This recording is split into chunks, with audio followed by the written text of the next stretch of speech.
నమస్కారం. ఆలోచన అమృతానికి స్వాగతం, సుస్వాగతం. రాజమండ్రిలో పాల కల్తీ విషాదంలో 5గురు మరణించారు. ఇప్పటికే 6 నెలల చిన్నారి నుంచి మొదలుకొని 6 ఏళ్ల పసిపాప పిల్లవాడి వరకు, అట్లాగే 3 పెద్దలు 2 పిల్లలు మరణించిన సంఘటన మొత్తం హృదయ విదారకం. ఒక రకం చెప్పాలంటే సమాజం ఎట్టిపోతుంది అని ఆలోచించాల్సిన అవసరం. ఇవాళ మొత్తం ఆంధ్రప్రదేశ్ ప్రభుత్వం మళ్ళీ ఈ పాలు సప్లై చేసే సెంటర్ల మీద దాడి చేస్తూ కేసులు పెడుతూ చూస్తున్నారు. కనుక ఒక రకంగా డైరీలు ఒకవైపు ఒక రకంగా దోపిడీ చేస్తుంటే చూస్తున్నాం. కల్తీ నెయ్యి తిరుపతి సంగతి చూస్తున్నాం.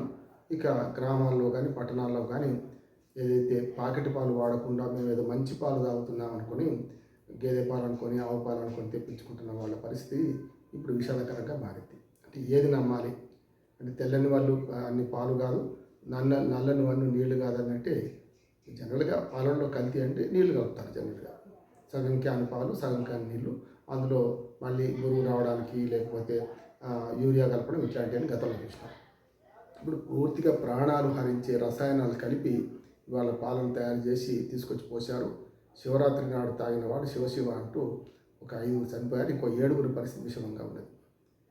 ఈ పాపానికి కారణం ఎవరు? ఒక పాల వ్యాపారం నిందిస్తే లాభం లేదు. ఈ పాల వ్యాపారుల ఆగడాలను చూస్తూ ఊరుకుంటున్న అధికారులది, రాజకీయ నాయకులది కూడా. రాజకీయ నాయకత్వం అండలేకుండా ఈ పాలు తయారు కావు. సమాజాన్ని కూడా బాధ్యత అంటున్నారు. ఉదాహరణకు ఇప్పుడు చూసాం, తిరుపతి నెయ్యిలో అసలు నెయ్యి లేదు, పూర్తిగా ఎట్లా ఉందో మనం చూసాం. పూర్తిగా రసాయనంతో తయారు చేసింది. ఇక్కడ కూడా ఏంటంటే, ఎక్కడ ఒక గేదె లేకుండా, ఒక ఆవు లేకుండా కొన్ని సెంటర్ల నుంచి క్యాన్లు పాలు బయటకు పోతున్నాయంటే ఆ చుట్టుపక్కల సమాజం పట్టించుకోవాలి కదా. ఇక్కడి నుంచి రోజు పాలు పోతున్నాయి, ఎక్కడి నుంచి వస్తున్నాయి?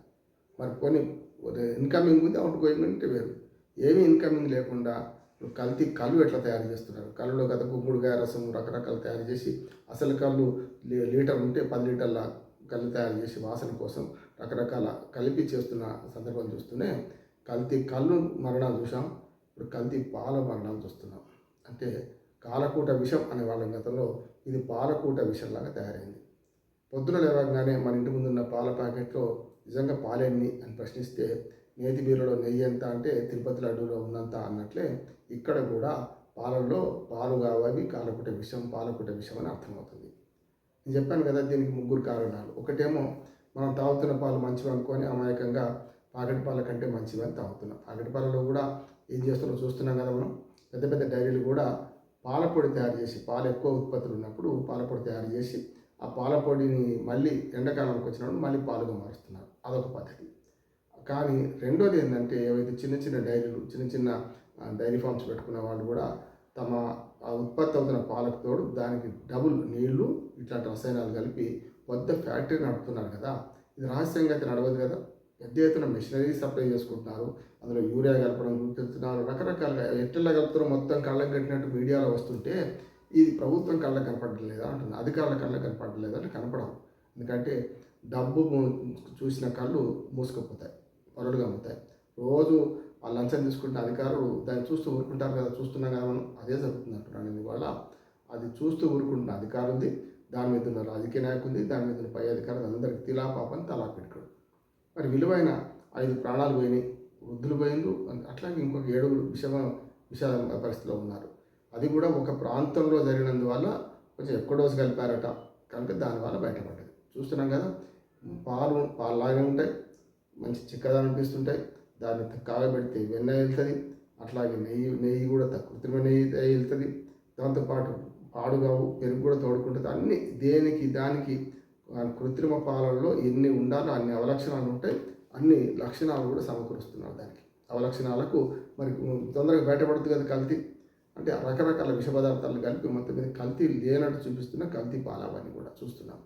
కల్తీ డోస్ ఎక్కువైతే ఈ పని జరిగింది చూస్తున్నాం కదా. కనుక ఇప్పటికైనా సరే ఇప్పుడు మళ్ళీ మేల్కొంటారు. 4 రోజుల తర్వాత మళ్ళీ అక్షరా మామూలే. ఇప్పుడు వ్యవస్థాగతమైన లోపాలను సవరించకుండా ఈ పరిష్కారం లభిస్తుందని ఆలోచించారు. వ్యవస్థాగతమైన లోపాలు ఏమిటి? రాజకీయ అధికారులు, అట్లాగే మనకు ఈ పర్మిషన్ ఇచ్చేవాళ్ళు లేకపోతే తనిఖీ చేసే అధికారుల సంఖ్య తక్కువ ఉన్నది. గతంలో ఫుడ్ ఇన్స్పెక్టర్స్ అనేవాళ్ళం, ఇప్పుడు మన సేఫ్టీ ఆఫీసర్స్ అంటున్నాం. ఫుడ్ సేఫ్టీ అధికారులు ఎక్కువ సంఖ్యలో నియమించాలి.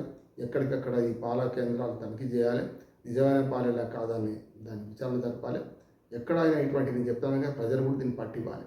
ఎక్కడా గేదెలు లేకుండా ఆవులు లేకుండా పాలు వస్తున్నాయి అక్కడి నుంచి పోతున్నాయంటే ఖచ్చితంగా దానిలో ఏదో దాని కుछ కాలా హాని గమనించాలి. ఫిర్యాదులు విరివిగా చేయాలి. ఫిర్యాదు చేస్తాం కూడా భయపడతారు ప్రజలు కూడా, ఇంటి పక్క సంగతి కదా ఎందుకులే అని చెప్పి.